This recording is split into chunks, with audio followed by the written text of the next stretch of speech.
ಗಜಾನನಂ ಭೂತಗಣಾದಿಸೇವಿತಂ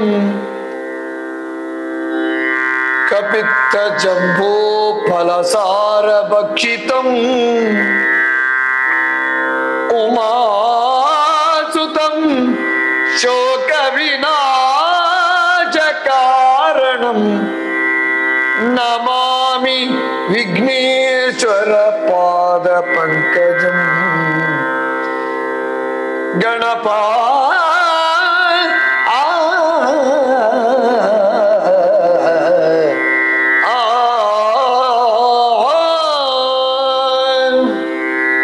ಆಸ್ತಿಕ ಬಂಧುಗಳೇ, ರಾಮಾಯಣ ದರ್ಶನಂ ಪ್ರವಚನ ಮಾಲಿಕೆ ಈ ವರ್ಷ ಹೋದ ಅಯೋಧ್ಯೆಯಲ್ಲಿ ಬಾಲರಾಮನ ಪ್ರತಿಷ್ಠಾಪನೆಯ ನಿಮಿತ್ತ ಈ ಕಾರ್ಯಕ್ರಮ ಸಂಪನ್ನಗೊಂಡಿದೆ. ಒಂದು ವರ್ಷದಿಂದ ಈ ಸರಣಿ ಸಾಗ್ತಾ ಇದೆ. 74ನೇ ಸಂಚಿಕೆಗೆ ನಾವು ಪ್ರವೇಶ ಮಾಡ್ತಾ ಇದ್ದೇವೆ. ಕುಂಭಕರ್ಣ ಕಾಳಗದಲ್ಲಿದ್ದೇವೆ. ಯುದ್ಧ ಕಾಂಡದ 28ನೆಯ ಸಂಧಿ. ಇನ್ನು ಅತಿಕಾಯ, ಇಂದ್ರಜಿತು, ರಾವಣವಧೆ ಮತ್ತು ನಿಜ ಪಟ್ಟಾಭಿಷೇಕದಲ್ಲಿ ಸಮಾಪನಗೊಳ್ಳುತ್ತದೆ. ಈ ಒಂದು ವರ್ಷಕ್ಕಿಂತ ಹೆಚ್ಚಿನ ಈ ಸರಣಿಯಲ್ಲಿ U+ TV ಚಾನಲಿನ ಯೂಟ್ಯೂಬ್ ಮತ್ತು ಇದರ ಚಾನಲ್ನಲ್ಲಿ ವಾರಕ್ಕೆ ಒಂದು ಸಂಚಿಕೆಯಂತೆ ತಾವು ಕೇಳಿದ್ದೀರಿ, ವೀಕ್ಷಿಸಿದ್ದೀರಿ. ಈ ಸಂದರ್ಭದಲ್ಲಿ ತಮ್ಮ ಹಾರ್ದಿಕವಾದಂತಹ ಸಹಕಾರವನ್ನು, ನೀವು ತೋರಿಸಿದಂತಹ ಪ್ರೀತಿ ವಿಶ್ವಾಸಗಳು ಏನಿದೆ, ಈ ಒಂದು ರಾಮಾಯಣ ಸರಣಿಯ ಪವಿತ್ರ ಪ್ರವಚನ ಕಾರ್ಯದಲ್ಲಿ ತಾವು ಪಾಲ್ಗೊಂಡಿದ್ದೀರಿ, ನಮಗೆ ಪ್ರೇರಣೆಯನ್ನು ನೀಡಿದ್ದೀರಿ. ಇದರ ಪ್ರಾಯೋಜಕರು, ಇದರ ಆಯೋಜಕರು, TV ಚಾನಲಿನ ಕಾರ್ಯಕರ್ತ ಬಂಧುಗಳು, ಇದರ ಮುಖ್ಯಸ್ಥರು ಮತ್ತು ಸಮಸ್ತ ವೀಕ್ಷಕರು ನೀವು ನಮ್ಮ ಜೊತೆಗೆ ಇದ್ದರೆ, ಹಿರಿಯ ನಾಗರಿಕರಿಂದ ತೊಡಗಿ ಧಾರ್ಮಿಕ ಪ್ರಜ್ಞೆಯುಳ್ಳ ಅನೇಕ ಮಂದಿ ಸಕಾಲಿಕವಾಗಿ ತಮ್ಮ ಪ್ರೋತ್ಸಾಹದ ಮಾತುಗಳನ್ನು ನಮಗೆ ಹೇಳಿದಿರಿ. ಹೇಗಾಗ್ತಾ ಇದೆ, ಚೆನ್ನಾಗಿ ಬರ್ತಾ ಇದೆ, ಮುಂದಿನ ಯುವಕರಿಗೆ, ತರುಣ ಸಮಾಜಕ್ಕೆ ಕೊಡಬೇಕಾದ ಸಂದೇಶ ಇದು, ನಮ್ಮ ಪುರಾಣದ ಮೌಲ್ಯಗಳನ್ನು ನೀವು ಮಾಡ್ತಾ ಇದ್ದೀರಿ ಅಂತ. ಅದಕ್ಕಾಗಿ ಈ ಸಂದರ್ಭದಲ್ಲಿ ನಾನು ಹಿರಿಯ ಭಾಗವತರಾದ ನನ್ನ ನಿಡುಗಾರದ ಒಡನಾಡಿ ರವಿಚಂದ್ರ ಕನ್ನಡಿಕಟ್ಟೆಯವರು ಅವರ ಅನ್ಯಾನ್ಯ ಕಾರ್ಯಕ್ರಮ ಮೇಳ ತಿರುಗಾಟದ ಮಧ್ಯೆ ಬಿಡುವು ಮಾಡಿಕೊಂಡು ಈ ದೊಡ್ಡ ನಮ್ಮ ಧಾರ್ಮಿಕ ಕೈಂಕರ್ಯ ಏನುಂಟು, ಈ ರಾಮಾಯಣದ ಅಯನದ ಈ ಪ್ರವಾಹದಲ್ಲಿ ನಮ್ಮ ಜೊತೆಗೆ ಇದ್ದುಕೊಂಡಿದ್ದರ ಕಾರ್ಯಕ್ರಮದ ಮೌಲ್ಯವನ್ನು ಹೆಚ್ಚಿಸಿಕೊಟ್ಟಿದ್ದಾರೆ. ಹಾಗೆ ಇನ್ನೊಬ್ಬರು ಕಾವ್ಯಶ್ರೀ ಆಜೇರು ಸೋದರಿ, ಅವರು ಅವರ ಬಿಡುವಿಲ್ಲದ ಕಾರ್ಯಕ್ರಮದ ಮಧ್ಯೆ ನಮ್ಮ ಜೊತೆಗಿದ್ದುಕೊಂಡು ಈ ಕಾರ್ಯಕ್ರಮದ ಮೌಲ್ಯವರ್ಧನೆಗೆ ಅವರು ನಮ್ಮ ಜೊತೆಗೆ ತುಂಬ ಸಂತೋಷದಿಂದ ಪಾಲ್ಗೊಂಡಿದ್ದಾರೆ. ಅದನ್ನು ನೆನಪಿಸಿಕೊಳ್ತಾ ಇದ್ದೇನೆ. ನಾನು ಉಜಿರೆ ಅಶೋಕ ಭಟ್ಟ, ಸ್ವಲ್ಪ ಯಕ್ಷಗಾನದ ಆಸಕ್ತಿ ಇರುವವ. ನಮಗೆಲ್ಲ ಅಧ್ಯಯನಕ್ಕೆ ಮತ್ತು ಅಭ್ಯಾಸಕ್ಕೆ ಈ ಮಹಾಕಾವ್ಯಗಳನ್ನು ಸಾಧ್ಯಂತವಾಗಿ ಮತ್ತೆ ಮತ್ತೆ ಮೆಲುಕು ಹಾಕುವುದಕ್ಕೆ ಅವಕಾಶ ಆಗಿದೆ. ಅದಕ್ಕೆ ಸಂಬಂಧಪಟ್ಟ ಎಲ್ಲರನ್ನು ಈ 74ನೇ ಸಂಚಿಕೆಯನ್ನು ಪ್ರವೇಶ ಮಾಡುವ ಸಂದರ್ಭದಲ್ಲಿ ನೆನಪಿಸ್ತೇನೆ. ಹಾಗೆ ಇನ್ನು ಮುಂದೆಯೂ ನಿಮ್ಮ ಸಹಕಾರ ಇರಬೇಕು. ರಾಮಾಯಣ ಇದರ ಕಾರ್ಯಕ್ರಮದ ಮಂಗಲ ಬಹುಶಃ 85-90ನೇ ಸಂಚಿಕೆಯಲ್ಲಿ ಆಗ್ತದ ಅಂತ ಗೊತ್ತಿಲ್ಲ, ಇರಬೇಕು. ಮುಂದೆ ಜೈಮಿನಿ ಭಾರತವೋ ಹರಿಶ್ಚಂದ್ರ ಕಾವ್ಯಗಳೋ ಅಥವಾ ಇಂತಹ ಪ್ರವಚನ ಮಾಲಿಕೆಯ ಸರಣಿಯಲ್ಲಿ ಇದರ ಪ್ರಾಯೋಜಕರು, ಸಂಯೋಜಕರು ಆಸಕ್ತಿಯನ್ನು ವ್ಯಕ್ತಪಡಿಸಿದ್ದಾರೆ. ಆ ಕಾರ್ಯಕ್ರಮ ಮುಂದೆ ನಡೀಲಿ ಅಂತ ಪ್ರಾರ್ಥನೆ ಮಾಡ್ತಾ ನಾವು ಇದರಲ್ಲಿ ಕುಂಭಕರ್ಣ ಮತ್ತು ರಾವಣನ ರಾಮನ ಯುದ್ಧದ ಸನ್ನಿವೇಶದ ಕಡೆಗೆ ಸಾಗೋಣ. ರಾಮನೇ ನೀನೀಗ ಬನದಲ್ಲಿ ಬಾಮಿನಿಯ ಹೋಗಾಡಿದಾತನು ಭೀಮ ಬಲನಗೆ ಲೇಸು, ಭೀಮ ಬಲನಗೆ ಲೇಸು ಮನದಾಯತಿಕೆ ಛಲಪದದ ಸೀಮೆಯೊಳ್ಳಿತು ಜಗದೊಳದಿಕ ಸಮಾನ ಸನಾಮನಗಿ ಕಟ್ಟಾಭಿಮಾನಕ್ಕೆ ಮೈ ಮರೆಸಿ ಬಂದವರ ಬಳಿಯವನಲ್ಲ ನೀನಿಂದ. ರಾಮನೇ ನೀನು, ರಾಮನೇ ನೀನು,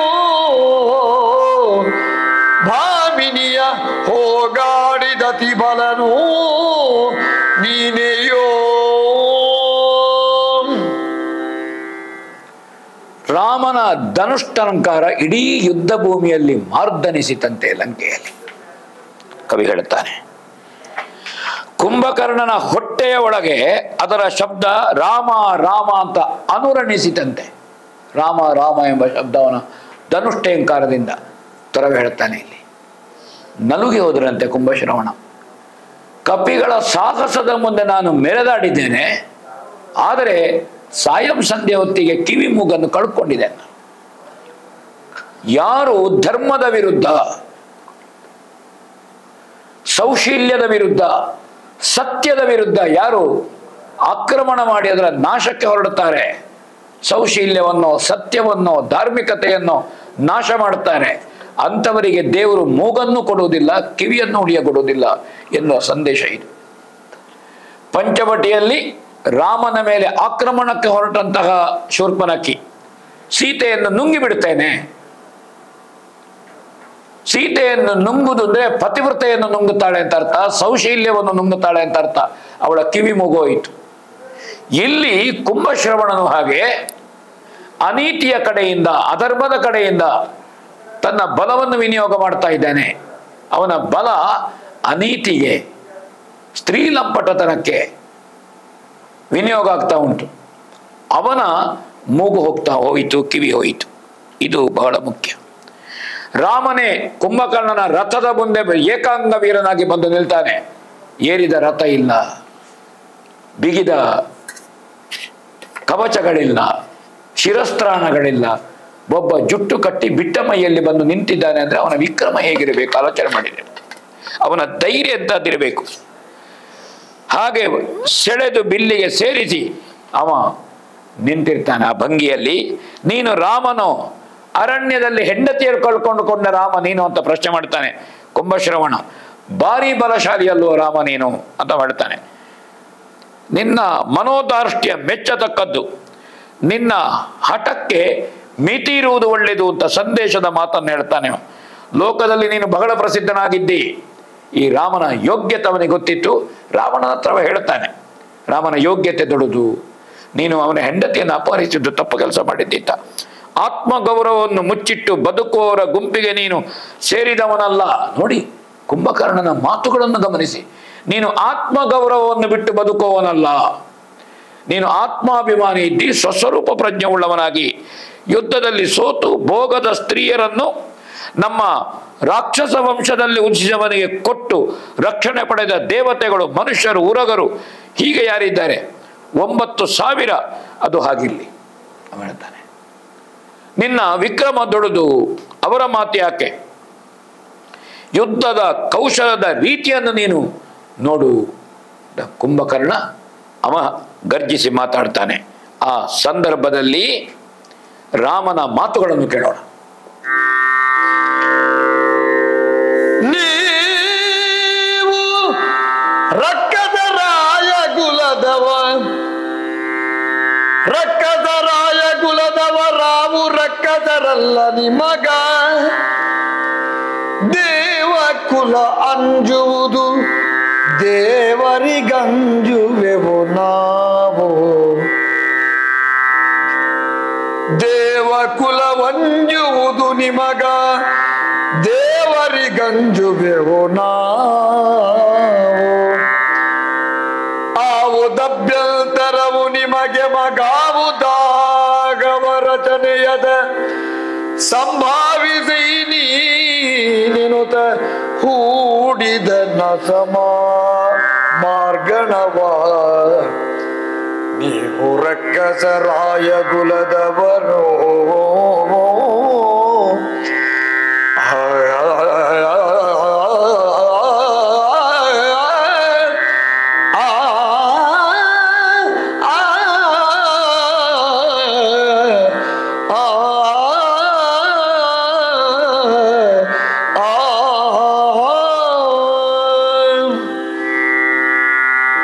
ರಾಮನ ಯೋಗ್ಯತೆ, ರಾಮನ ಆತ್ಮಾಭಿಮಾನ, ರಾಮನ ಗೌರವ, ರಾಮನ ಯುದ್ಧದ ಉಪಕ್ರಮ, ಇದನ್ನು ಕೇಳಿದ ಕುಂಭಶ್ರವಣ ರಾಮನ ಬಗೆಗೆ ಅಭಿಮಾನದ ಮಾತುಗಳನ್ನಾಡಿದ. ಆದ್ರೆ ಒಂದು ಮಾತಾಡಿದವ,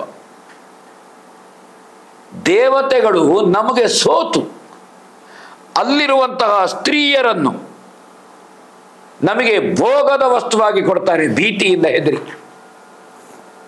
ಅಂತಹದ್ದು 9,000 ಕಲೆ ಹಾಕಿದ್ದೇವೆ ನಾವು. ದೇವತೆಗಳು ಕಾಣಿಕೆಯಾಗಿ ಕೊಟ್ಟ, ಭೀತಿಯಿಂದ ಕಾಣಿಕೆಯಾಗಿ ಕೊಟ್ಟದ್ದು, ಪ್ರೀತಿಯಿಂದ ಅಲ್ಲ.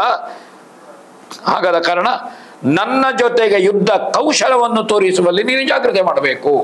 ನೀನು ದೊಡ್ಡ ವಿಕ್ರಮಿ ಸರಿ, ಆದರೆ ನನ್ನ ಜೊತೆ ಅಲ್ಲ ಅಂತ ಬಹಳ ನಯವಾದ ರೀತಿಯಲ್ಲಿ ರಾಮನ ಮಾತುಗಳನ್ನು ಕೇಳಿ, ನೀವು ರಾಕ್ಷಸ ವಂಶದವರು, ನಾವು ರಾಕ್ಷಸ ವಂಶದವರಲ್ಲ, ನಾವು ಮನುಷ್ಯರು.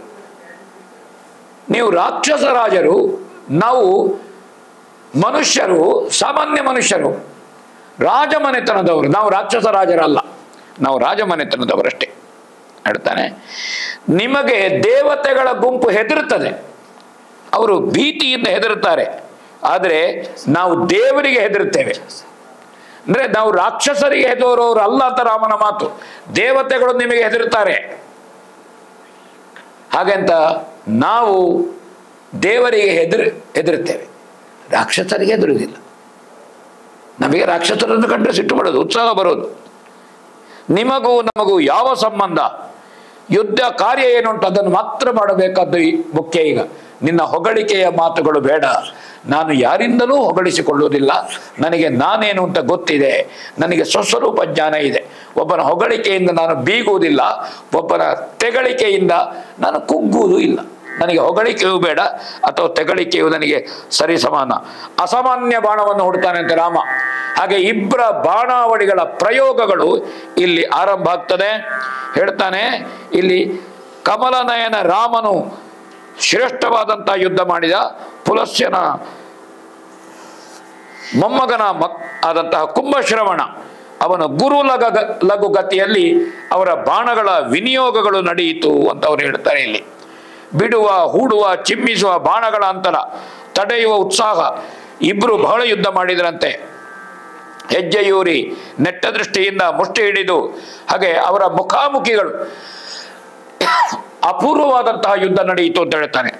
ಬಿಲ್ಲುಗಳು, ಕಾಮನ ಬಿಲ್ಲುಗಳು, ಸಿಡಿಲಿನ ಶಬ್ದವು, ದೇಹಗಳು, ಜಲಕಣಗಳು, ಮೋಡದ ಕಾಂತಿಗಳು, ವಿವಿಧ ರೀತಿಯಿಂದ ಇಲ್ಲಿ ಯುದ್ಧದ ವೈಭವವನ್ನು ಹೊಗಳ್ತಾನೆ. ಬೀಳುವಿಕೆಯೋ ಅಥವಾ ಮೋಡದಿಂದ ಸುರಿಯುವ ಜಡಿಮಳೆಯೋ, ಹೀಗೆ ಬಾಣಗಳ ವಿನಿಯೋಗದಲ್ಲಿ ಅಷ್ಟು ದೊಡ್ಡ ಯುದ್ಧ ಈ ಪರಸ್ಪರ ಅವರ ಜೊತೆಗೆ ನಡೆಯಿತು. ಇಂತಹ ಶುಕ್ರಾಚಾರ್ಯರೇ ಉದ್ಗಾರ ಮಾಡಿದ್ರಂತೆ. ಒಂದು ಕಡೆಯಿಂದ ರಾಮನ ಪಕ್ಷದಲ್ಲಿ ದೇವಗುರುಗಳಾದಂತಹ ಬೃಹಸ್ಪತಿಗಳು, ರಾಕ್ಷಸರ ಕಡೆಯಿಂದ ರಾಕ್ಷಸರ ಗುರುಗಳಾದಂತಹ ಆಚಾರ್ಯ ಶುಕ್ರರು ಅವರವರ ಶಿಷ್ಯರನ್ನು ಹೊಗಳಿದ್ರಂತೆ. ಅಂತ ಯುದ್ಧ ನಡೆಯಿತಂತೆ. ಮುಂದೋಗೋಣ. ಅಸುರ ಕೇಳು ಕಠೋರ ಬಲರೊಳು ಹೆಸರೆರಿಸಿದ ಗಳದ ಬಟನಿ ಜಸದಲತಿ ಬಲನಿ ಜಗತ್ರಯದ ಅಧಿಕ ಜಗತ್ರಯ ಗದಿಗ ವೀರನಗಿ ವಿಶಿಖವೆಮ್ಮದ ಮೋಗ ಮೇಲನು ವತನು ನಿನ್ನ ಸಹೋದರನು ನಮಗ ಸುಹೃದಯ ನೀನಲ್ಲ ಕೊಲ್ಲೆನು ಹೋಗು ನೀನಿಂದ ನಮಗ ಸುಹೃದಯ ನೀನಲ್ಲ ಕೊಲ್ಲೆನು ಹೋಗು ನೀನಿಂದ ಅಸುರ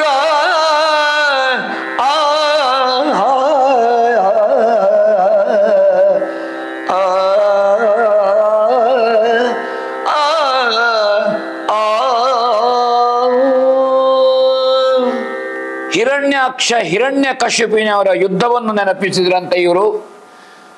ತ್ರಿಪುರಾಸುರರ ಯುದ್ಧದ ಶಿವದೇವರ ಜೊತೆಗೆ ತಾರಾಕ್ಷ, ತಾಮ್ರಾಕ್ಷ, ವಿದ್ಯುನ್ಮಾಲಿ ತ್ರಿಪುರಾಸುರರ ಯುದ್ಧದ ಕಲ್ಪನೆ ರಾಮ ಮತ್ತು ಕುಂಭಕರ್ಣನ ಯುದ್ಧದಲ್ಲಿ ಬಂತು ಅಂತ ಕವಿ ವರ್ಣಿಸಿದ್ದಾನೆ.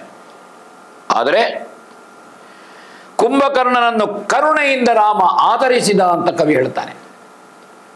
ಅವನ ಬಗೆಗೆ ಕರುಣೆಯ ಮಾತುಗಳನ್ನು ರಾಮ ಆಡ್ತಾನೆ.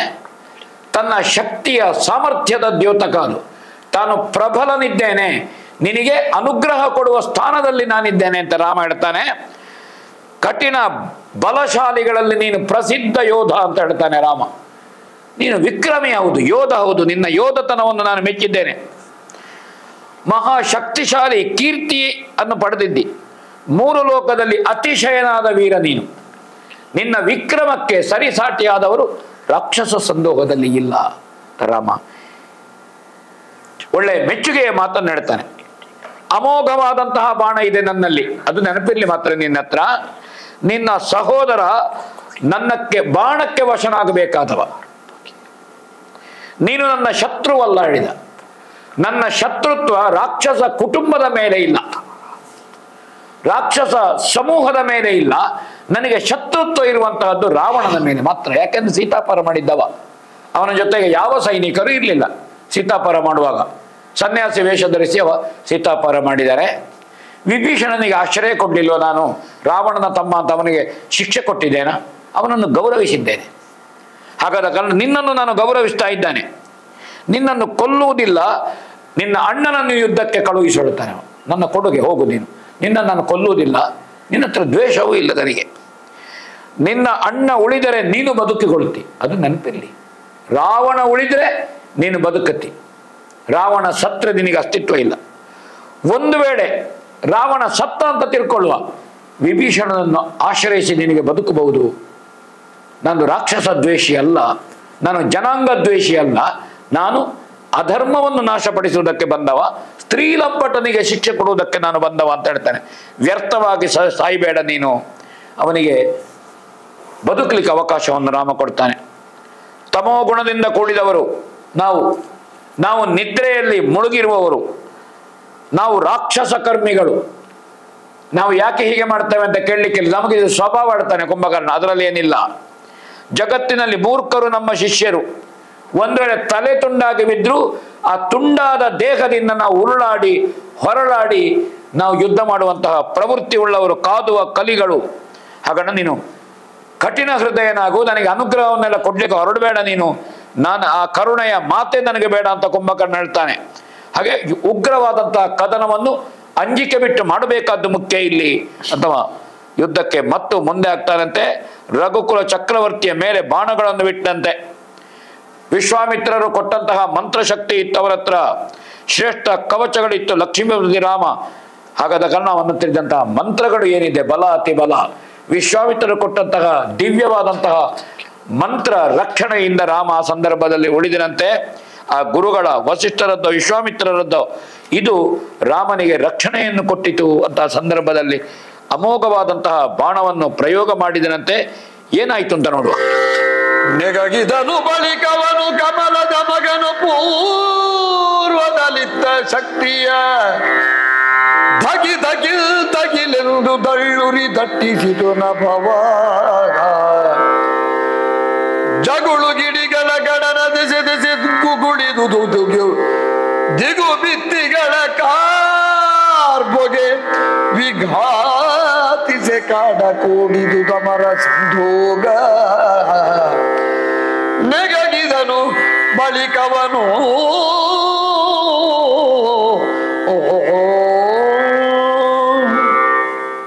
ಕಳೆದ ಸಂಚಿಕೆಯಲ್ಲಿ ಒಂದು ಶಕ್ತ್ಯಾಯುಧ ಬ್ರಹ್ಮದೇವರು ಕೊಟ್ಟದ್ದಿತ್ತು ಅಂತ ಉಲ್ಲೇಖ ಮಾಡಿದೆ. ಸುಗ್ರೀವನಿಗೆ ಪ್ರಯೋಗಿಸುವಾಗ ಹನುಮಂತದನ್ನು ಕೈಯಲ್ಲಿ ಹಿಡ್ಕೊಂಡ. ಅದನ್ನು ಹಿಂದೆ ಕುಂಭಶ್ರವಣನಿಗೆ ಹೊಡಿಲಿಕ್ಕೆ ಪ್ರಯತ್ನ ಮಾಡುವಾಗ ವಿಭೀಷಣ ತಡೆದ. ಅವನಿಗೆ ಹೊಡಿಬೇಡ, ನಿನ್ನ ತಲೆ ಹೊದೀತು. ಅದನ್ನು ಅಲ್ಲೇ ಬಿಟ್ಟಿದ್ದ ಹನುಮಂತ, ಕೈ ಚೆಲ್ಲಿದ. ಆ ಬ್ರಹ್ಮದೇವರು ಕೊಟ್ಟಂತಹ ಶಕ್ತ್ಯಾಯುಧವನ್ನು ರಾಮನ ಮೇಲೆ ಪ್ರಯೋಗಿಸಲಿಕ್ಕೆ ಎತ್ತಿಕೊಂಡನಂತೆ ಕುಂಭಕರ್ಣ. ದಗದಗಿಲ್ ಅಂತ ಆಕಾಶದಲ್ಲಿ ದಳ್ಳುರಿ ಸಾಗಿತು. ದೇವತೆಗಳು ಭೀತರಾದರು. ಬ್ರಹ್ಮ ವಿಷ್ಣು ಮಹೇಶ್ವರರ ಎದೆ ನಡುಗೆ ಹೋಯಿತು. ನೀನು ಗೆದ್ದರೆ ದಶಮುಖನು ಕರೆತಂದ ಸ್ತ್ರೀಯೊಡನೆ ನಿನಗೆ ನೂತನ ವಿವಾಹ ಮಾಡಿಸುವೆ. ಹೀಗೆ ಬೇರೆ ಬೇರೆ ರೀತಿಯಲ್ಲಿ ವಿಭೀಷಣನ ಮನಸ್ಸಿನಲ್ಲಿ ನಡುಗಿದನಂತೆ. ಯಾಕೆ ರಘುರಾಮ ನಾಟಕ ಮಾಡ್ತಾನೆ? ಮಹಿಮಾ ಅತಿಶಯ ಕೀರ್ತಿ ಉಳ್ಳವನು ರವಿವಂಶದ ರಾಮನನ್ನು ಯಾಕೆ ಮೋಕ್ಷಲಕ್ಷ್ಮಿ ಹಿಂದೆ ಎಳಿತಾ ಇದ್ದಾಳೆ ಅಂತ ಕಂಡಿದಂತೆ ವಿಭೀಷಣನಿಗೆ ಮಾತ್ರವಲ್ಲ ಅವನೇ ರಾಮನ ಸಮೀಪಕ್ಕೆ ಬಂದನಂತೆ. ನರಾವತಾರಿ ವೇದಪುರುಷನಾದಂತಹ ರಾಮನು ಬ್ರಹ್ಮನನ್ನು ಧ್ಯಾನಿಸಿ ಮಂತ್ರಿಸಿದ ಬಾಣಗಳಿಂದ ಏನುಂಟು? ಇದು ಕುಂಭಕರ್ಣನ ಶಕ್ತ್ಯಾಯುಧಕ್ಕೆ ಅವ ಬಾಣವನ್ನು ಹೊಡಿತಾನೆ. ಆ ಶಕ್ತ್ಯಾಯುಧ ವಿಫಲವಾದುದು ಕಾಣುತ್ತದೆ. ಯುದ್ಧ ಮುಂದುವರಿಯುತ್ತದೆ. ಬಹಳ ತೊರವೆ ಯುದ್ಧ ಪ್ರಿಯನಾಗಿ ಯುದ್ಧವನ್ನು ವರ್ಣಿಸ್ತಾ ಇದ್ದಾನೆ. ನಾನು ಆ ವರ್ಣನೆಗಳಿಗೆ ಮತ್ತೆ ಮತ್ತೆ ಯುದ್ಧದ ವರ್ಣನೆಯನ್ನು ಮಾಡ್ತಾ ಹೋಗುವುದಿಲ್ಲ. ಆ ಸಂದರ್ಭದಲ್ಲಿ ಕುಂಭಶ್ರವಣನ ವಧೆಯ ಸೂಚನೆಯನ್ನು ವಿಭೀಷಣ ಮಾಡ್ತಾನೆ. ಆ ಭಾಗಕ್ಕೆ ಹೋಗೋಣ. ದೇವನಮ್ಮಿ ಕುಂಭಕರ್ಣಂ ಗಾವಿರಿಂಚಿ ಮಹಾ ಸುಷುಪ್ತಿಯ ನೀವ ಕಾಲದಲ್ಲಿತ್ತನಿ ಖಳ ಬೇಡಲನುಪಮದ ದೇವ ಜೀವರತ್ನವ ನರಗ ಜೀವರತ್ನವ ಅದರ ದೆಸೆಯಿಂ ಸಾವು ಸಮನಿಸದಿವಗಿ ಕೇಳಲೆ ದೇವ ಕಳುಗು ಕಳೋತ್ತಮನ ಮಸ್ತಕದ ಮಣಿಗೆಂದ ರಾಮದೇವ ಕಳುಹು ಕಳೋತ್ತಮನ ಮಸ್ತಕದ ಮಣಿಗಿಲ್ದ ಶರವಾನ ದೇವ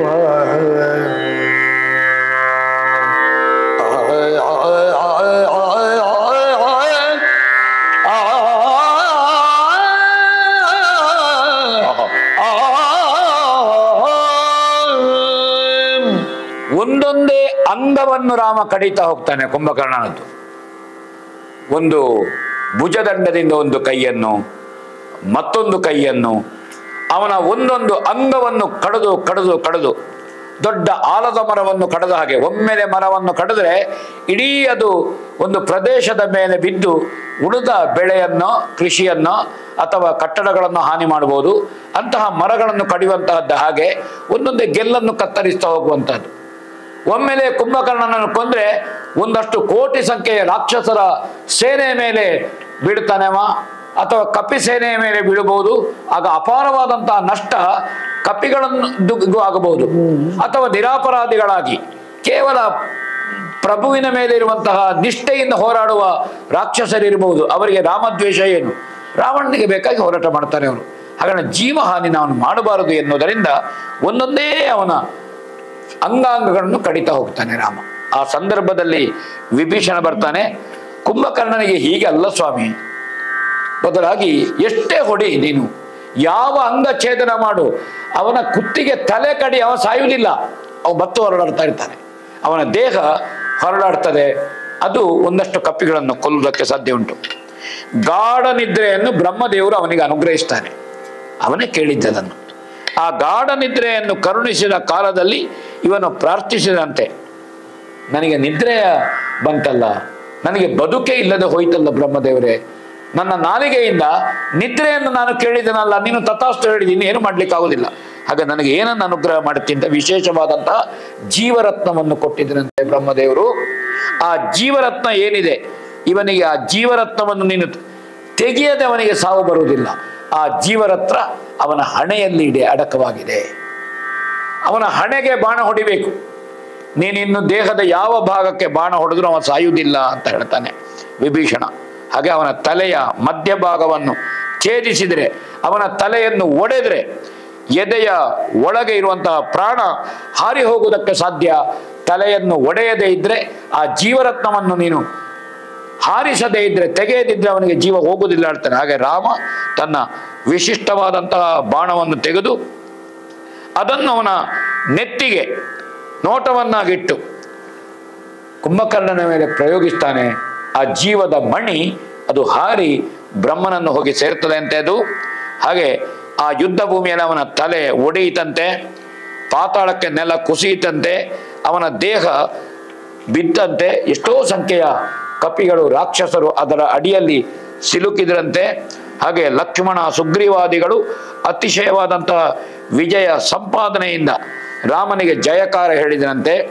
ಶಿವ ಬ್ರಹ್ಮಾದಿ ದೇವತೆಗಳು ಸೂರ್ಯವಂಶದ ಚಕ್ರವರ್ತಿಯನ್ನು ಹೊಗಳಿದರಂತೆ. ಒಂದು ಮಹಾ ದೊಡ್ಡ ರಾಕ್ಷಸ ಯಾರಿದ್ದಾನೆ ದುಷ್ಟ, ಅವನ ನಾಶವಾಯಿತು, ಇದರಿಂದ ರಾವಣನ ಅರ್ಧ ಶಕ್ತಿ ಕುಂದು ಹೋಯಿತು, ನಮಗೆ ಜಯಲಲನೆ ನಮ್ಮ ಕಡೆಗೆ ಮುಖ ತಿರುಗಿಸಿದ್ರು ಅಂತ ಸಂಭ್ರಮವನ್ನು ಆಚರಿಸಿದ್ರಂತೆ. 29ನೇ ಸಂಧಿಯ ಕಡೆಗೆ ಸಾಗೋಣ. ತಂದನನು ಜನಚೋಕದಲ್ಲಿ ಜಲಬಿಂದುಗಳ ನಕ್ಷಿಯಲಿ ಜಲಬಿಂದುಗಳ ನಕ್ಷಿಯಲಿ ಮರುಗಿದ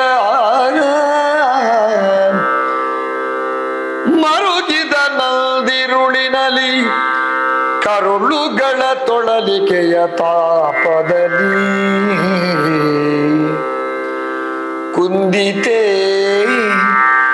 ಕುಂದಿತೆ ಕುಡಿದೀಪ ಗರ್ವದ ಮಂದವಾದುದೆ ಮದದ ಹಂಕೃತಿ ಎಂದು ಹಮ್ಮೈಸಿದನು ಮೂರ್ಛೆಯಲ ಶಗ್ರೀವ. ತೊಳಲಿಕೆಯ ತಾಪದಲ್ಲಿ ಮರುಗಿದ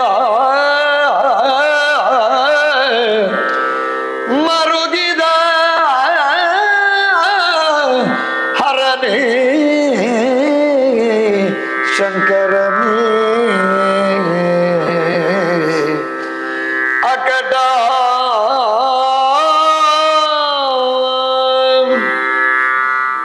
ಲಂಕೆಯಲ್ಲಿ ದುಃಖ ಆವರಿಸಿ ಹೋಗಿದೆ ಕುಂಭಕರ್ಣ ವಧೆಯಿಂದ.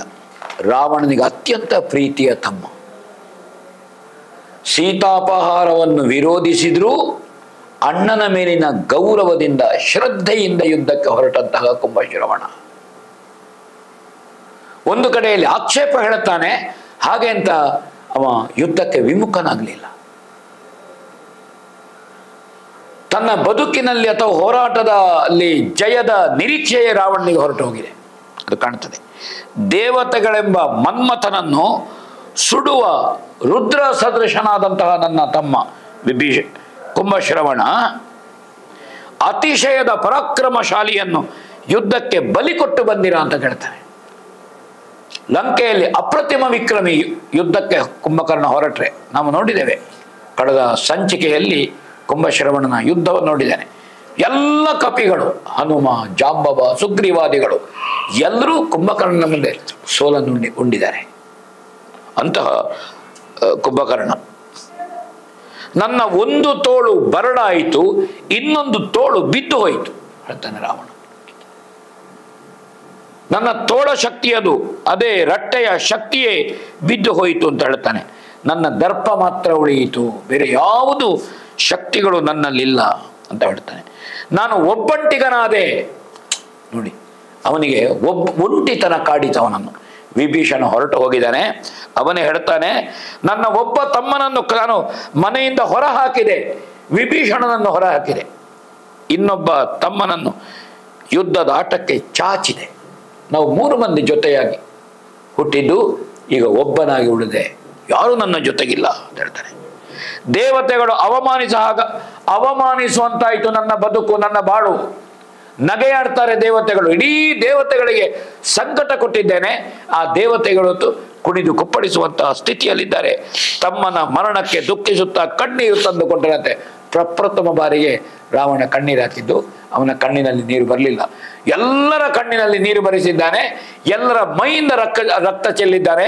ಅಂತಹ ರಾವಣನಿಗೆ ಹೊಟ್ಟೆಯಲ್ಲಿ ಸಂಕಟ ಪಡುತ್ತಾ ಅವತ್ತಿನ ರಾತ್ರಿ ವ್ಯಥೆಪಟ್ಟಂತೆ ಗರ್ವದ ಕುಡಿದೀಪವು ಕುಂದಿತೆ, ಮದದ ಅಹಂಕಾರವು ಮಂದವಾಯಿತೆ, ಹೀಗೆ ಹಲುಬುತ್ತಾ ಮೂರ್ಛೆ ಹೋದನಂತೆ. ತಮ್ಮದ ಮರಣದ ಶೋಕದ ಜ್ವರದ ಬಡಿದು ರಾಮನ ಯೋಚನೆ ಎಂಬ ಮನ್ಮಥನ ಕಳವಳದಿಂದ ರಾವಣನು ರಾತ್ರಿ ಹೊರಡಾಡಿದಂತೆ ಅವನಿಗೆ ರಾಮಭೀತಿ ಜಾಗೃತವಾಯಿತು. ಕವಿ ಹೇಳ್ತಾನೆ, ಅಷ್ಟವರೆ ಅವನಿಗೆ ರಾಮಭೀತಿ ಜಾಗೃತವಾಗಲಿಲ್ಲ. ಅವ ಹೇಳ್ತಾರೆ, ರಾತ್ರಿ 100 ಯುಗದಂತಾಯಿತು.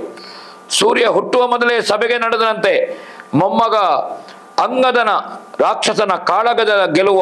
ಹೀಗೆ ರಾಮ ಪಕ್ಷದಲ್ಲಿ ಸಂಭ್ರಮ ಹುಟ್ಟಿತು, ರಾವಣ ಪಕ್ಷದಲ್ಲಿ ದುಃಖ ನಿಂತಿದೆ.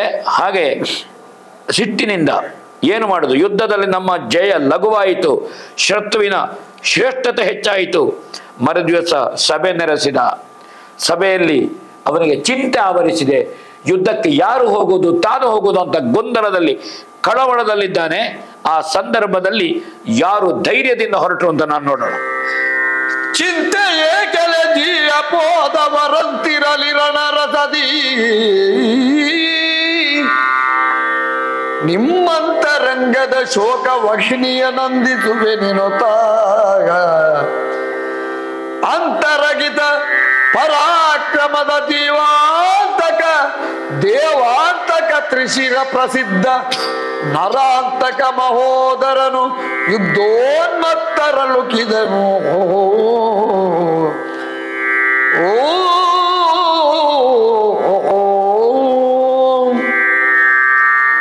ರಾವಣನ ಚಿಂತೆ, ರಾವಣನ ಆತಂಕ, ಸಭೆಯಲ್ಲಿದ್ದಂತಹ ಒಂದು ಸ್ಮಶಾನದ ಮೌನ. ಅಲ್ಲಿ ರಾವಣನ ಸಭೆಯಲ್ಲಿ ಆ ರೀತಿಯ ವಾತಾವರಣವೇ ಇರಲಿಲ್ಲ. ಅಲ್ಲಿ ಲಂಕೆಯಲ್ಲಿ ಒಂದು 14 ಲೋಕವನ್ನು ನಡುಗಿಸಿದಂತ ಒಬ್ಬ ರಾಕ್ಷಸ ವೀರ ಕಳವಳಕ್ಕೊಳಗಾಗಿದ್ದಾನೆ, ಆತಂಕಕ್ಕೊಳಗಾಗಿದ್ದಾನೆ. ಅಂದ್ರೆ ರಾಮ ಸೇನೆಯ ಪ್ರಭಾವ ಏನು ಲಂಕೆಯಲ್ಲಿ ಮಾಡಿದ, ಇದನ್ನು ನೋಡ್ತಾನೆ. ಅಲ್ಲಿ ಅನ್ನ ಉಂಡವರು, ಲಂಕೆಯಲ್ಲಿ ರಾವಣನಿಂದ ಉಪಕೃತರಾದವರು, ಅವರು ಅಲ್ಲಿದ್ದಂತಹ ಯಾರ್ಯಾರಿದ್ದಾರೆ, ಒಬ್ಬ ನರಾಂತಕ, ಮತ್ತೊಬ್ಬ ದೇವಾಂತಕ, ಮತ್ತೊಬ್ಬ ತ್ರಿಶಿರ ಮಹೋದರ, ಈ 4 ಮಂದಿ ವಿಕ್ರಮಿಗಳು ಅವರು ಹೇಳ್ತಾರೆ, ಯಾಕೆ ಸ್ವಾಮಿ ಚಿಂತೆ, ಚಿಂತೆ ಏಕೆಲೆ ಜೀಯ, ಯಾಕೆ ಚಿಂತೆ ಮಾಡ್ತಿ, ಕಣ್ಣೀರಿಳಿಸ್ತೇಳು. ಯುದ್ಧದಲ್ಲಿ ಮರಣ ಹೊಂದಿರವರ ವಿಷಯ ಹಾಗಿರ್ಲಿ, ನಾವಿದ್ದೇವಲ್ಲ ಯುದ್ಧದಲ್ಲಿ, ನಿನ್ನ ಅನ್ನ ತಿಂದವರಿಲ್ಲಿ, ಇಲ್ಲಿಯ ಉಪ್ಪಿನ ಋಣ ಇದೆ ನಮಗೆ, ಯಾಕೆ ನೀ ಚಿಂತೆ ಮಾಡ್ತಿ. ಹೊಸ ರಣ ರಭಸದಿಂದ ನಿಮ್ಮ ಮನಸ್ಸಿನ ದುಃಖದ ಬೆಂಕಿಯನ್ನು ಆರಿಸ್ತೇವೆ ಅಂತ ಪರಾಕ್ರಮದಿಂದ ಯುದ್ಧೋನ್ಮತ್ತರಾಗಿ ಅವರು ಅಪ್ಪಣೆ ಬೇಡಿದ್ರಂತೆ, ನಾವು ಯುದ್ಧಕ್ಕೆ ಹೊರಡುತ್ತೇವೆ. ಹಾಗೆ ಅವರಿಗೆ ಕಾಳಗಕ್ಕೆ ನಮ್ಮನ್ನು ಕಳುಹಿಸಿಕೊಡು, ನೀನು ಬರಿಯ ಗೌರವದವರಲ್ಲ, ಹಿಂದಿನ ಯುದ್ಧಕ್ಕಿಂತ ಹೆಚ್ಚಿನ ಯುದ್ಧವನ್ನು ನಾವು ಪ್ರತೀಕಾರವನ್ನು ಮಾಡಿ ಬರ್ತೇವೆ, ಗೆಲುವನ್ನು ತಂದು ಕೊಡ್ತೇವೆ ಅಂತ ಭರವಸೆಯ ಮಾತುಗಳನ್ನು ಹೇಳಿದರು. ಹಾಗೆ ಅವರಿಗೆ ಹೊಂಬಟ್ಟಲಲ್ಲಿ ಯುದ್ಧದ ವೀಳ್ಯವನ್ನು ರಾವಣ ಕೊಡ್ತಾನೆ. ಹಾಗೆ ಕರ್ಪೂರ ತಾಂಬೂಲದ ವೀಳ್ಯವನ್ನು ಪಡ್ಕೊಂಡು ಅವರು ಯುದ್ಧಕ್ಕೆ ಹೊರಡ್ತಾರೆ. ನರಾಂತಕ ಕುದುರೆಯನ್ನು ಏರಿದರಂತೆ, ಹಾಗೆ ದೇವಾಂತಕ ಇದ್ದಾನೆ, ತ್ರಿಶಿರ ಇದ್ದಾನೆ, ಮಹೋದರ ಇದ್ದಾನೆ. ಇವರೆಲ್ಲ ದೊಡ್ಡ ಸಂಖ್ಯೆಯ ಸೈನ್ಯದ ಜೊತೆಗೆ ಯುದ್ಧದ ಸಿದ್ಧತೆಗಳನ್ನು ಮಾಡಿಕೊಂಡು ರಾಕ್ಷಸರ ಜಯಘೋಷದೊಂದಿಗೆ ಅವರು ಯುದ್ಧಕ್ಕೆ ಹೊರಡ್ತಾರೆ. ಎಲ್ಲ ಸಿದ್ಧತೆಗಳನ್ನು ಬಹಳ ವಿಶಿಷ್ಟವಾಗಿ ಇಲ್ಲಿ ತೊರವೆ. ಅದೇ ಆಯುಧಗಳ ಹೆಸರುಗಳು, ಕವಚಗಳು, ಸೈನ್ಯಗಳು, ಶಿರಸ್ತ್ರಾಣ ಧರಿಸಿದ್ದಾನೆ, ಶಸ್ತ್ರಾಸ್ತ್ರ ತೊಟ್ಟಿದ್ದಾನೆ. ಬಹಳ ಯುದ್ಧ ಪ್ರಿಯನಾದಂತಹ ಕವಿ ತೊರವೆಯ ನರಹರಿ ಇದನ್ನು ವಿವರಿಸ್ತಾನೆ. ಲವಕುಶರಿಗೆ ವಾಲ್ಮೀಕಿಗಳು ಯುದ್ಧದ ವರ್ಣನೆಯನ್ನು ಮಾಡ್ತಾ ಇದ್ದಾರೆ ಅಂತ ತೊರವೆ ಇಲ್ಲಿ ಬಹಳ ವಿಶಿಷ್ಟ ರೀತಿಯಲ್ಲಿ ತನ್ನದೇ ಆದಂತಹ ಶೈಲಿಯಲ್ಲಿ ಎಲ್ಲ ಉಂಟು. ಯಮನ ಕತ್ತರಿಸುವಿಕೆಯ ವಜ್ರಾಯುಧದ ದೇವೇಂದ್ರನ ಕಾಟವೋ ಇದೆ. ಮತ್ತೊಮ್ಮೆ ದೇವತೆಗಳು ಆಕಾಶದಲ್ಲಿ ನೆರೆಯುವುದು, ಬ್ರಹ್ಮನಿಗೆ ಆತಂಕ ಆಗುವಂತಹದ್ದು, ಇಲ್ಲಿ ಬೃಹಸ್ಪತಿ ನೋಡುವಂತಹದ್ದು, ವಾನರ ಸೇನೆಯನ್ನು ಸೇರುವಂತಹದ್ದು, ಆಯುಧವನ್ನು ಹಿಡ್ಕೊಳ್ಳುವಂತಹದ್ದು. ಮತ್ತೆ ಅವರು ಬೇರೆ ಯಾವುದ ಕಲ್ಲು ಬಂಡೆ ಮರ, ಅದೇ ಕಪಿಗಳ ಹೆಸರುಗಳು, ರಾಕ್ಷಸರ ಹೆಸರು ಮತ್ತು ಕಪಿಗಳ ಹೆಸರುಗಳು ಮತ್ತೆ ಮತ್ತೆ ಪುನರಾವೃತ್ತಿ ಆಗುವಂತಹದ್ದು ಯುದ್ಧದಲ್ಲಿ. ಇದೆಲ್ಲ ನಾವು ನೋಡ್ತಾ ಇದ್ದೇವೆ. ಹಾಗೆ ಯುದ್ಧದ ಎಲ್ಲಿಗೆ ಬಂದ್ರು ಇವರು ಅಂತ ನೋಡುವ. ಶಿವ ಶಿವ ಆರಿವನು ಶಿವ ಶಿವ ಆರಿವನು ಶಿವ ಶಿವ ವಿಭೀಷಣ ವೀರರೊಳಗಗ್ಗಡನು ರಣ ಜಜ್ಜಾರ ನಿವನ ನಮಮ ಜನನಿಯ ಜಠರದಿಂದಿವನು ವಾರುವನು ಸಗಿ ತುದಿಸಿದನು ಸಮಸೇರುವೆಯಲಿ ವಸಗಿತ ಪಡೆದುದೋ ದಾರುಣಿಗೆ ದಿವಿಜೇಂದ್ರ ಪಶುವಿಂದರ ಸಬೆಸಗೊಂಡ ಆರಿವನು ಶಿವ ಶಿವ ವಿಭೀಷಣ. ಪ್ರಶ್ನೆ ಮಾಡ್ತಾನೆ. ಸಾಮಾನ್ಯವಾಗಿ ಇಲ್ಲಿ ಕಪಿಗಳ ಸಿದ್ಧತೆ ನಡೆದಿದೆ. ನೀಲ, ನಳ, ಗಂಧಮಾದನ ಇವರೆಲ್ಲ ಮತ್ತೆ ಉತ್ಸಾಹದಿಂದ ಎಂದಿನ ಹಾಗೆ ರಾಮ ಸೇನೆಯಲ್ಲಿ ಕಪಿಗಳು ಬೀಳ್ತಾರೆ. ಮರುದಿವಸ ಮತ್ತೆ ಚೇತರಿಸಿ ಬರ್ತಾರೆ. ಅವರೆಲ್ಲ ದೇವತೆಗಳ ಅಂಶದಿಂದ ಹುಟ್ಟಿದವರು. ಮಾತ್ರ ಅಲ್ಲ, ವಾನರ ವೈದ್ಯನಾದಂತಹ ಸುಷೇಣ ಜೊತೆಗಿರ್ತಾನೆ. ರಾತ್ರಿ ಶುಶ್ರೂಷೆ ಮಾಡಿ ಮರುದಿವಸ ಹಿಂದಿನ ಸೋಲನ್ನು ಮರೆತು, ಸಾವನ್ನು ಮರೆತು ಮತ್ತೆ ಕಪಿಗಳು ಹೊಸ ಉತ್ಸಾಹದಿಂದ ಬರ್ತಾರೆ.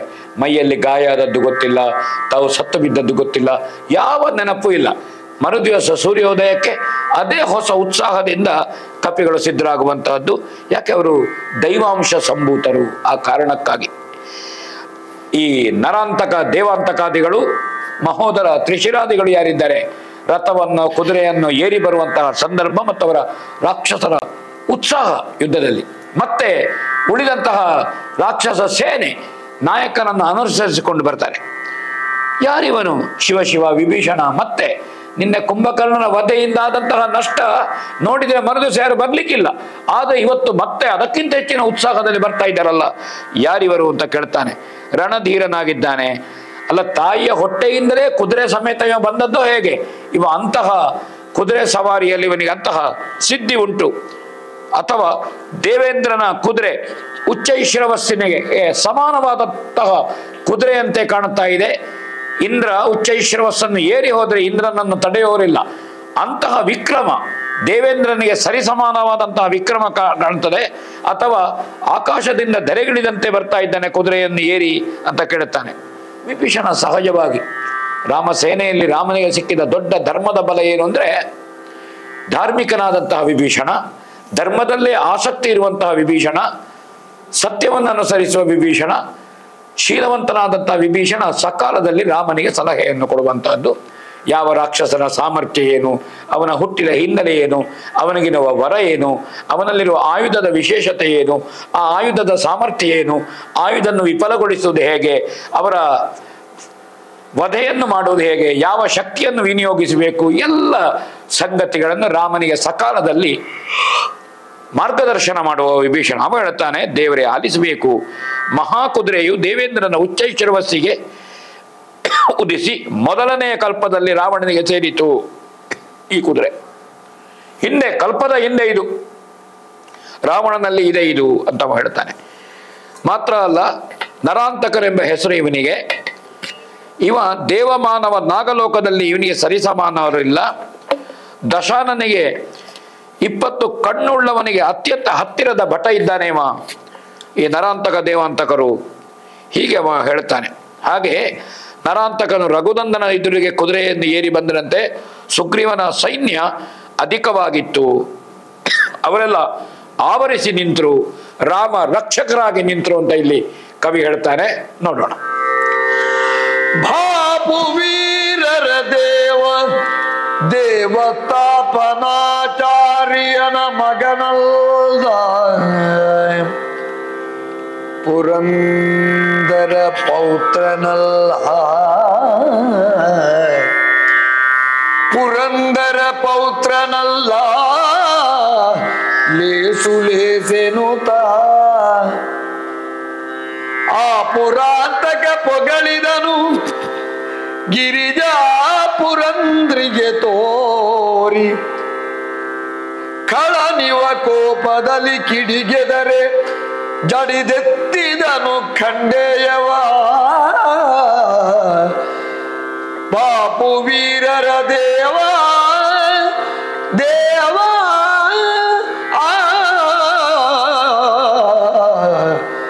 ರಾಮದೇವ.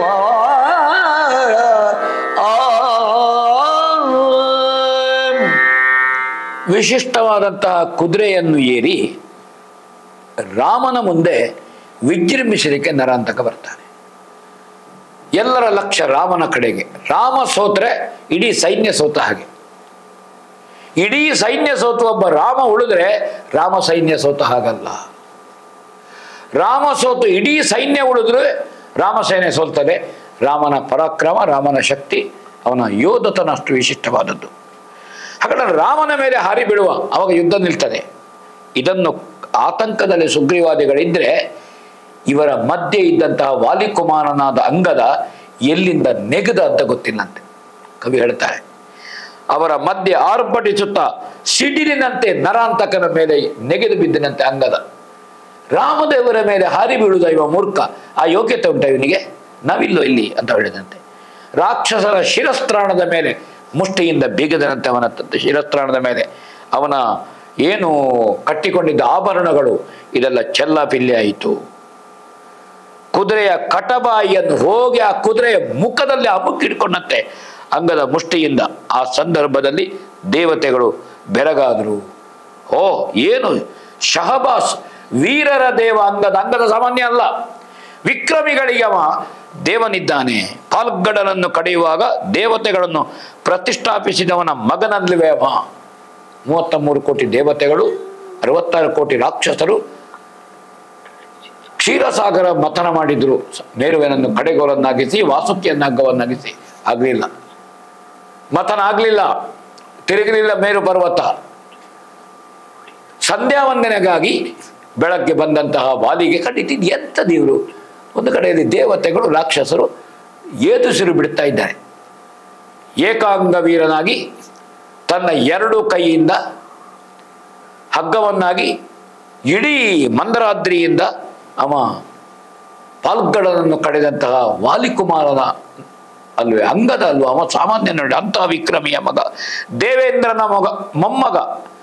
ಇಂದ್ರಾನುಗ್ರಹದಿಂದ ವಾಲಿ ಹುಟ್ಟಿದ್ದಾನೆ, ವೃಕ್ಷರಜಸ್ಸಿಯ ವಾನರ ರೂಪ, ಸ್ತ್ರೀ ರೂಪದಲ್ಲಿ. ಸೂರ್ಯನ ಅನುಗ್ರಹದಿಂದ ಸುಗ್ರೀವ.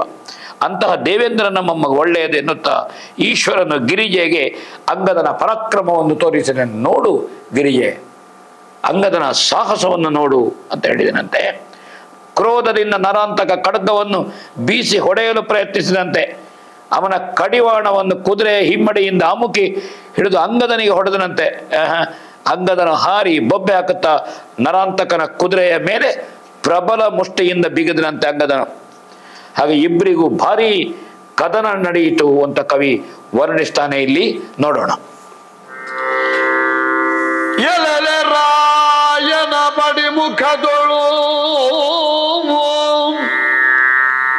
ಎಲೆಲೆ ರಾಯನ ಪಡಿಮುಖದೊಳಿಟ್ಟಳಿಸಿತೋ ಹಯ ಬದುಕಿನಾಸೆಯ ಬಳಿಯ ಬಿಡಿರೋ ಸ್ವಾಮಿ ಕಾರ್ಯಕ್ಕೆ ಬಿಸುಡಿರೋ ತನುವ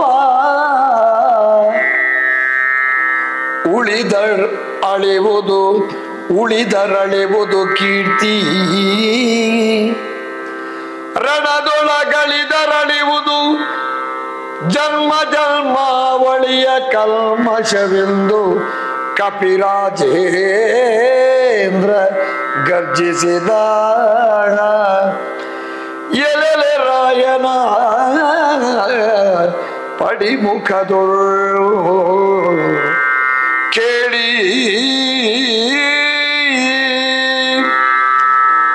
ಕುದುರೆ ನೆಗೆದು ರಾಮನ ಸಮೀಪಕ್ಕೆ ಬಂದ್ರೆ ಕಪಿವೀರರು ಕುದುರೆಯನ್ನು ಅಡ್ಡಗಟ್ಟಿದ್ರಂತೆ. ಆ ಸಂದರ್ಭದಲ್ಲಿ ಮೂಗಿನ ಹೊಳ್ಳೆಯನ್ನ ನಡೆಸಿ ಉಸಿರು ಬಿಡುತ್ತಾ ಕುದುರೆಯು ಶಬ್ದ ಮಾಡಿತಂತೆ. ಅದರ ಕಡಿವಾಣದಲ್ಲಿ ನೊರೆ ಅಂಟಿಕೊಂಡಿತ್ತು. ಕುದುರೆ ನೆಗೆಯುವುದಕ್ಕೆ ತೊಡಗಿದಂತೆ ಸುಗ್ರೀವ ಆಜ್ಞೆ ಮಾಡ್ತಾನೆ ಕಪ್ಪಿ ಸಂದೋಹಕ್ಕೆ. ಲೋ, ರಾಜನನ್ನು ಎದುರಿನಲ್ಲಿಯೇ ಕುದುರೆ ಮುತ್ತಿದೆ. ರಘುರಾಮನ ಮುಂದೆ ಬಂದು ಕುದುರೆ ಮುತ್ತಿ ನಿಂತಿದೆ. ನರಾಂತಕ ಏರಿದಂತಹ ಕುದುರೆ ಬದುಕುವ ಆಸೆಯನ್ನು ಬಿಟ್ಟು ಬಿಡಿ. ಸ್ವಾಮಿ ಕಾರ್ಯಕ್ಕೆ ದೇಹ ತ್ಯಾಗ ಮಾಡಿ, ನೀವು ಹೆದರಬೇಡಿ. ನೀವು ಇದು ಧರ್ಮ ಯುದ್ಧ. ನೀವು ಈ ಧರ್ಮ ಯುದ್ಧದಲ್ಲಿ ತೊಡಗಬೇಕಾದ್ದು ನಿಮಗೆ ಧರ್ಮ ಅಂತ ಆಜ್ಞೆ ಮಾಡ್ತಾನೆ. ಜೀವ ಉಳಿಸಿಕೊಂಡರೆ ನಿಮ್ಮ ಕೀರ್ತಿ ನಾಶವಾಗಿ ಹೋಗ್ತದೆ ಹೇಳಿ. ಜೀವ ಉಳಿಸಲಿಕ್ಕೆ ನೀವು ಅಂಜುಬುರುಕರಾಗಬೇಡಿ ಭೀತಿಯಿಂದ. ಬದಲಾಗಿ ನೀವು ಮಾಡಬೇಕಾದ್ದು ಸ್ವಾಮಿ ಕಾರ್ಯಕ್ಕೆ ಬೇಕಾಗಿ ದೇಹವನ್ನು ತ್ಯಾಗ ಮಾಡಿ. ಆವಾಗ ನಿಮಗೆ ಕೀರ್ತಿ ಬರ್ತದೆ. ಯುದ್ಧದಲ್ಲಿ ಪ್ರಾಣವನ್ನು ಅರ್ಪಿಸಿದರೆ ಜನ್ಮ ಜನ್ಮಾಂತರದ ಪಾಪ ನಾಶ ಆಗಿ ಹೋಗ್ತದೆ. ಹೀಗೆ ಸುಗ್ರೀವ ಕಪಿಗಳನ್ನು ಉತ್ಸಾಹದಿಂದ, ಯಾರು ಹಿಮ್ಮೆಟ್ಟಬೇಡಿ, ಈಗ ಯುದ್ಧವನ್ನು ಎದುರಿಸಿ. ಯಾವ ಕಾರಣಕ್ಕೂ ರಘುರಾಮನ ಮುಂದೆ ನರಾಂತಕ ಕುದುರೆ ಏರಿ ಬರುವಂತಹ ಸ್ಥಿತಿ ಬರಬಾರದು. ಇದು ನಮ್ಮ ಸೋಲಿನ ಸೂಚನೆ. ಇದು ನೀವು ನಿನ್ನೆಯ ಕುಂಭಕರ್ಣನ ಯುದ್ಧದ ಗೆಲುವಿನ ಅಮಲಿನಲ್ಲಿದ್ದೀರಿ. ನೀವು ಯುದ್ಧಕ್ಕೆ ಮಾಡಿದ ಸುಗ್ರೀವ ಆಜ್ಞೆ ಹೊರಡಿಸ್ತಾರೆ. ಹಾಗೆ ಎಲ್ಲ ಕಪಿಗಳು, ಮೈಂದ, ದ್ವಿವಿಧ, ದಧಿಮುಖ, ಹೀಗೆ ಕಪಿಗಳು ಅವರವರ ನೇತೃತ್ವದಲ್ಲಿರುವಂತಹ ಸೇನೆಯನ್ನು ತೆಕ್ಕೊಂಡು ಅವರು ಎದುರಾದರಂತೆ. ಒಂದು ಕಡೆಯಿಂದ ಶರಭ, ಶತಬಲಿ, ಗಜ, ಗವಾಕ್ಷ ಅವರು ಇನ್ನೊಂದು ಬದಿಯಿಂದ ರಾಕ್ಷಸರನ್ನು ಮುತ್ತಿದ್ರಂತೆ. ಮೂರ್ಛೆ ಅಂಗದನಿಗೆ ಆ ಸಂದರ್ಭ ಹೋರಾಟದಲ್ಲಿ ದಣಿವಾಯಿತು, ಅವ ಮೂರ್ಛೆ ಹೋದ ಅಂತ ಒಂದು ಹೇಳ್ತಾನೆ. ಆದ್ರೆ ಮೂರ್ಛೆಯಿಂದ ಅಂಗದ ಎದ್ದ, ರಘುನಾಥನ ಬಳಿಯಲ್ಲಿದ್ದ ಸೈನ್ಯದ ಮೇಲೆ ಹೊಡೆದ. ಅಂಗದನಿಗೆ ಪ್ರಚಂಡ ಕೋಪ ಬಂತು. ಆದಿಶೇಷ ಕೂರ್ಮರ ಪ್ರಾಣಗಳು ಕುಸಿದವು. ಅಂಗದನಿಗೆ ಕೋಪ ಬರ್ತಾ, ಹೀಗೆ ಇವನನ್ನು ನರಾಂತಕನನ್ನು ಹೀಗೆ ಬಿಟ್ಟರೆ ಸಾಧ್ಯ ಇಲ್ಲ, ನಮ್ಮ ಕಪಿಗಳು ನಾಶ ಹೊಂದುವಂತ ಅಂಗದ ನರಾಂತಕ ವಧೆಯನ್ನು ಹೇಗೆ ಮಾಡ್ತಾರೆ ನೋಡೋಣ. ಏಳಲೇಳಲು ತಿವಿದ ನಂಗದ ಬೀಳು ಬೀಳಲು ಖಳನ 27 ಸೂಳಿನ ಮೇಲೆ ತರುಣನು ಸನ್ನೆಯನು ಮಾಡೇ ಮೇಲೆ ಸುರರುಬ್ಬಿರಿಯೇ ವಾಲಿದ ನಾಳಿ ಬಳಿಕ ತುರಂಗಮದ ಹಿಂಗಾಲಗಿಡಿದೆರಗಿದನು ವೀರನರಾಂತಕಾಸುರನ ವಾಲಿಜನೋ.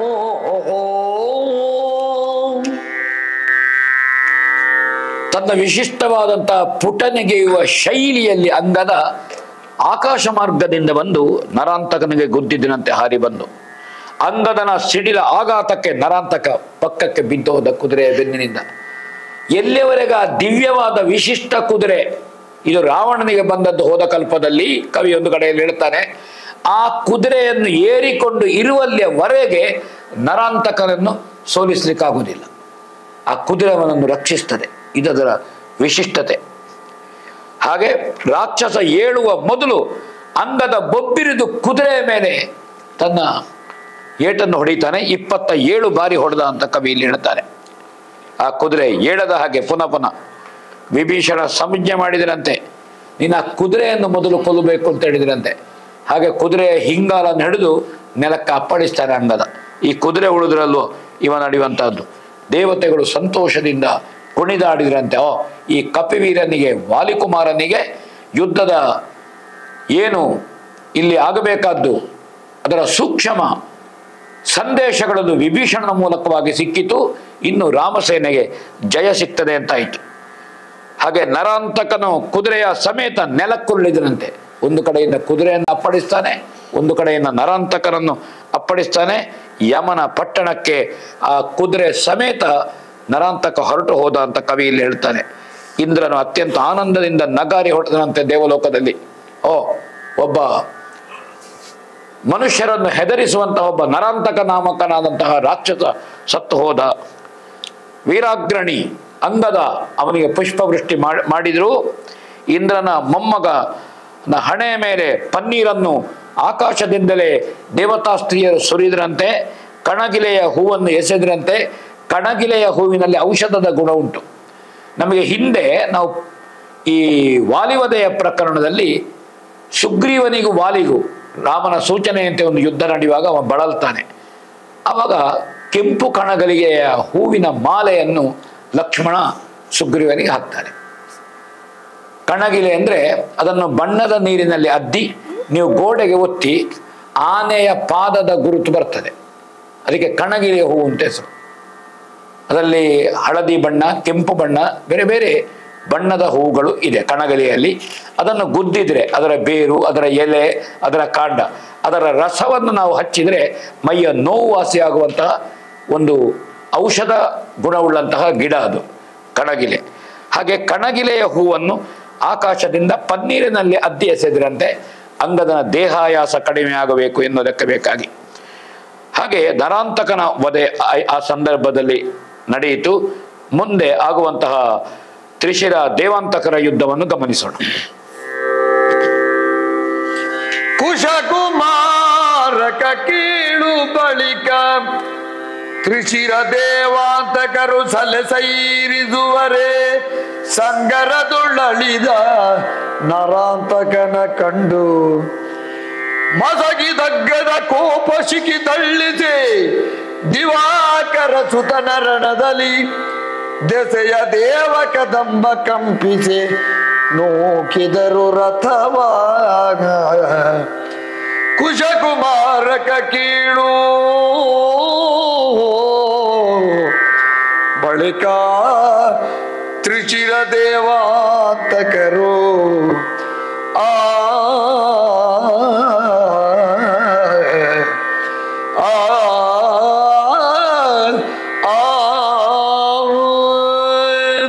ನರಾಂತಕನ ವಧೆಯಿಂದ ರಾಕ್ಷಸರು ಕೆರಳಿದ್ರು. ತ್ರಿಶಿರ ದೇವಾಂತಕಾದಿಗಳು ತಮ್ಮ ಸಾಹಸ ಪ್ರಚಂಡ ಕೋಪಾಗ್ನಿಯಿಂದ ಅವರು ಮುಂದೆ ಬರ್ತಾರೆ.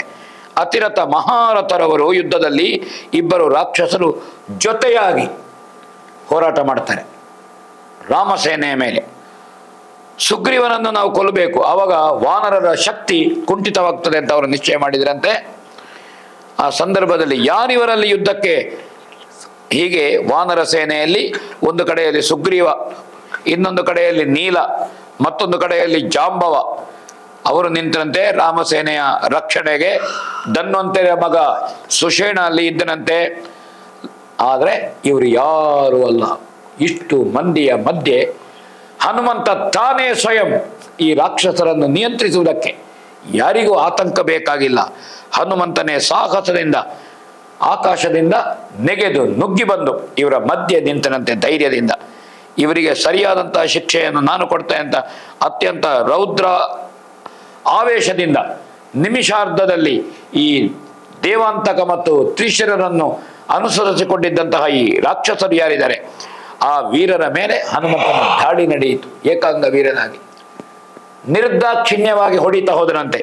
ಇವರು ತ್ರಿಶಿರ ದೇವಾಂತಕರ ಬಾಣ ಪ್ರಯೋಗದ ಚಮತ್ಕಾರ ಏನುಂಟು, ಇದು ಯಾವುದು ಹನುಮಂತನ ಮುಂದೆ ನಡೀಲಿಲ್ಲ ಅಂತ ಹೇಳ್ತಾರೆ.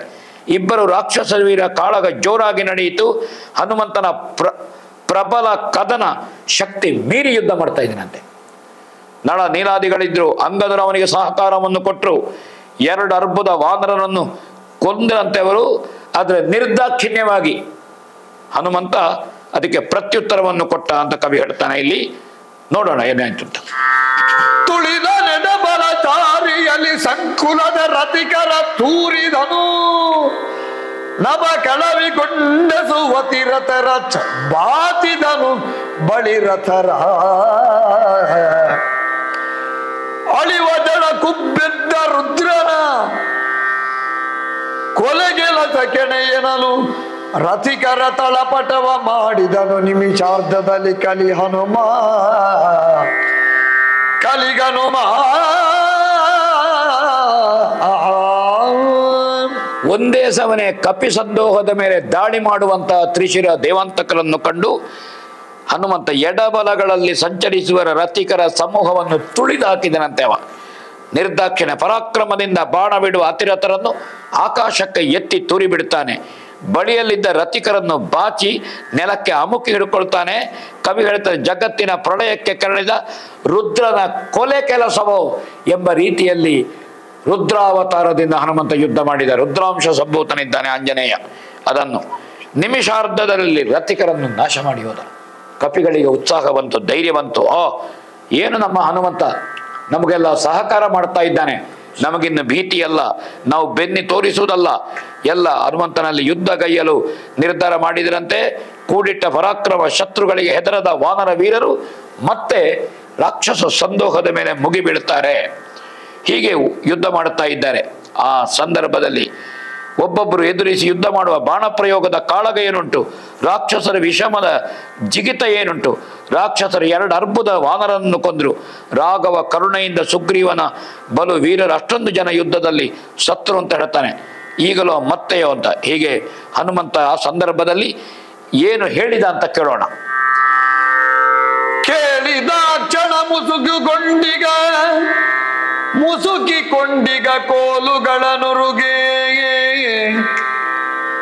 ಕೋಲುಗಳನುರೆ ಕೆದರಿ ಘನದಂಷ್ಟ್ರಾಳಿಯ ದಡಗಿದು ನೋಡಿದನ ಖರಾಂತಕನ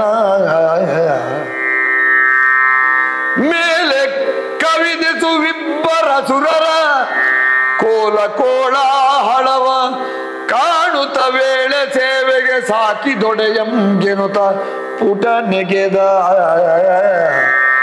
ಕೇಳಿದ ಕ್ಷಣ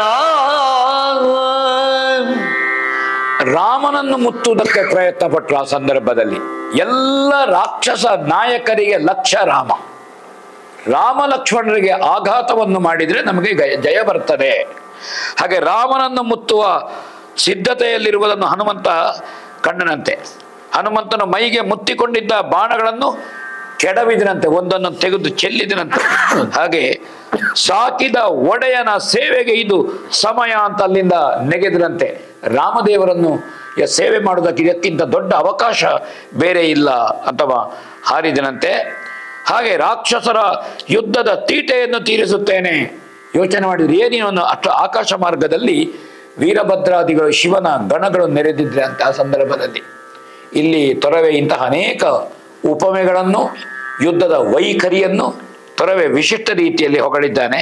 ಇಂತಹ ಹೊಗಳಿಕೆ, ಇಂತಹ ಯುದ್ಧದ ವೈಖರಿಗಳು ಇದು ತೊರವೆಯ ಶೈಲಿ ಅದು ಅಂತ ನಾವು ಕಾಣಬೇಕು. ಹಾಗೆ ಮಾರುತಿಯ ಮಹಾಸಾಹಸ ಏನುಂಟು ಇದನ್ನು ಕಂಡು ರಾಮನ ಕಣ್ಣುಗಳಿಗೆ ಹಬ್ಬ ಆಯಿತಂತೆ. ಲಕ್ಷ್ಮಣನಿಗೆ ಹನುಮಂತನ ಹೋರಾಟದಲ್ಲಿ ಏಕಾಂಗ ವೀರನಾಗಿ ಅವ ರಾಕ್ಷಸ ಸೇನೆಯನ್ನು ಬಡಿಯುವುದು, ಕಪಿ ಸೇನೆಯನ್ನು ರಕ್ಷಿಸುವುದನ್ನು ಕಂಡು ಸಂತೋಷ ಪಟ್ಟರಂತೆ. ಆಕಾಶದಲ್ಲಿ ನಿಂತು ಯುದ್ಧವನ್ನು ನೋಡುತ್ತಿದ್ದ ವೀರಭದ್ರನ ಕೈಯಿಂದ ಕತ್ತಿ ಮತ್ತು ಗುರಾಣಿಯನ್ನು ಹನುಮಂತ ನೆಗೆದು ಎಳ್ಕೊಂಡನಂತೆ. ಆ ಕತ್ತಿ ಅದನ್ನು ಎರಡರನ್ನು ತಂದಂತೆ. ತ್ರಿಶಿರ ದೇವಾಂತಕರ ಖಡ್ಗವನ್ನು ಕತ್ತರಿಸಿದಂತೆ ಹೊಡೆದನಂತೆ. ಹೀಗೆ ಹನುಮಂತ ಚಕ್ರಾಕಾರವಾಗಿ ಸುತ್ತುತ್ತ ಇಡೀ ರಾಕ್ಷಸ ಸೇನೆಯನ್ನು ಹೊಡೆದು ಮಲಗಿಸಿ ಈ ತ್ರಿಶಿರ ದೇವಾಂತಕರಿಗೆ ಸರಿಯಾದಂತಹ ಶಿಕ್ಷೆಯನ್ನು ಕೊಟ್ಟ ಅಂತ ಕವಿ ಇಲ್ಲಿ ಹೇಳ್ತಾನೆ. ಯುದ್ಧದ ಕೊನೆ ಹೇಗಾಗ್ತದೆ ಅಂತ ನೋಡೋಣ. ಅವತರಿಸು ರಾಜೇಂದ್ರನೋಡಲಿ ರವಿಜ ಲಕ್ಷ್ಮಣ ಚಿತ್ತ ವಿಪುದಭಿನವದ ರಣ ಕೌತುಕದ ಕೌಕ್ಷೇಯಕದ ಕೌಶಲವ ಬವರಕ್ಕಿದು ಕಡೆ ನೋಡಿ ನೀವೆನುತ ವಿರಳದ ಪದ ಚಿತ್ರಗತಿಗಳ ಲವಣೆಯಲ್ಲಿ ಲಾಗಿಸುತ್ತ ಒಯ್ದನು ಹನುಮನ ಕಳನ. ಅವತರಿಸೋ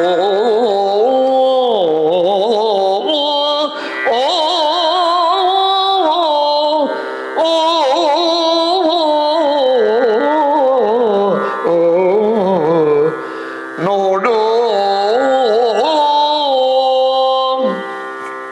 ಯುದ್ಧವನ್ನು ಹೀಗೆ ಮಾಡುವುದಲ್ಲ, ಇವರನ್ನು ಕೊಲ್ಲಬೇಕಾದ್ದು ಮುಖ್ಯ ಅಂತ ತೀರ್ಮಾನಕ್ಕೆ ಬಂದ. ವೀರಭದ್ರನ ಕೈಯಿಂದ ಸೆಳೆದಂತಹ ಗುರಾಣಿಯ ಕತ್ತಿಯ ಏನುಂಟ ಆಕಾಶಕ್ಕೆ ನೆಗೆದು ಹನುಮಂತ ಅದನ್ನು ರಾಜೇಂದ್ರ ರಾಮ ನೋಡು, ಸುಗ್ರೀವನ ಲಕ್ಷ್ಮಣನ ಯುದ್ಧದ ವೈಖರಿಯನ್ನು ನೀವು ನೋಡಿ ಅಂತ ಹೇಳಿದ ಹನುಮಂತ ಅವರ ಹತ್ರ. ನನ್ನ ಯುದ್ಧದ ಸಾಮರ್ಥ್ಯವನ್ನು ಗಮನಿಸಿ ನಾನು ನೀವು ಅಂತ ಹೇಳ್ತಾನೆ. ಈ ಕದನದ ಮುಕ್ತಾಯ ಮಾಡಬೇಕಾದ್ದು ಮುಖ್ಯ. ಹಾಗೆ ಸುಂದರ ನಡಿಗೆಯಿಂದ ಮುಂದೆ ಚಮತ್ಕಾರವಾಗಿ ತಿರುಗುತ್ತಾ ಹನುಮಂತ ಹೋದನಂತೆ. ಅವನ ಹರಿತವಾದ ಕತ್ತಿಯಿಂದ ತ್ರಿಪುರಾಸುರನ ಹೊಟ್ಟೆಗೆ ನೇರ ಹೋದದ್ದೇ, ಭೀತಿ ಇಲ್ಲ, ನಿರ್ದಾಕ್ಷಿಣ್ಯವಾಗಿ ಅವನ ಹೊಟ್ಟೆಯ ಮೇಲೆ ಕತ್ತಿಯಿಂದ ಹೊಡಿತಾನೆ, ಚುಚ್ಚುತ್ತಾನೆ. ಅಲ್ಲಿಂದ ವಸ್ತ್ರವನ್ನು ಸುತ್ತಿಕೊಂಡಿದ್ದ ದೇವಾಂತಕನ ಸೊಂಟಕ್ಕೆ ನಾಟಿದಂತೆ ಅದು. ಅವನ ಸಮೀಪದಲ್ಲಿದ್ದ ಒಂದು ಕೈಯಲ್ಲಿದ್ದ ಒಂದು ಗುರಾಣಿಯಿಂದ ದೇವಾಂತಕನಿಗೆ, ಒಂದು ಕತ್ತಿಯಿಂದ ತ್ರಿಶರಿನಿಗೆ ಏಕ ಕಾಲದಲ್ಲಿ ಅವರನ್ನಿಬ್ಬರನ್ನು, ಕುಂಬಾರನು ಹೊಸ ಮಡಿಕೆಯನ್ನು ಒಡೆದು ಪುಡಿ ಪುಡಿಗಟ್ಟುವಂತೆ ಹನುಮಂತ ತ್ರಿಶಿರ ಮತ್ತು ದೇವಾಂತಕನನ್ನು ಕೊಂದ ಅಂತ ಇಲ್ಲಿ ಕವಿ ಹೇಳ್ತಾನೆ. ಆ ಸಂದರ್ಭದಲ್ಲಿ ಇಡೀ ದೇವತೆಗಳು ಹೂವಿನ ಮಳೆಯನ್ನು ಸುರಿಸಿದ್ರಂತೆ ಕೇಳೋಣ. ಬಾಪುರೇ ಬಲವಂತ ಬಲಿಮುಖ ರೂಪಿನ ಪರಬ್ರಹ್ಮ ಸಮರ ವಿರೂಪಲೋಚನ ವಿಮಲ ಲಂಕಾ ನಗರ ನಿರ್ದಗನ ಗೋಪ ಮಂಡಲ ಮಂಡಿತೋಗ್ರ ಕಲಾಪ ಭೈರವದ ಶವದನ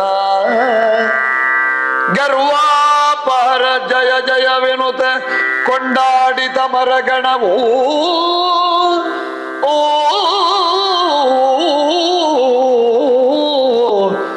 ಅಮರಗಣ.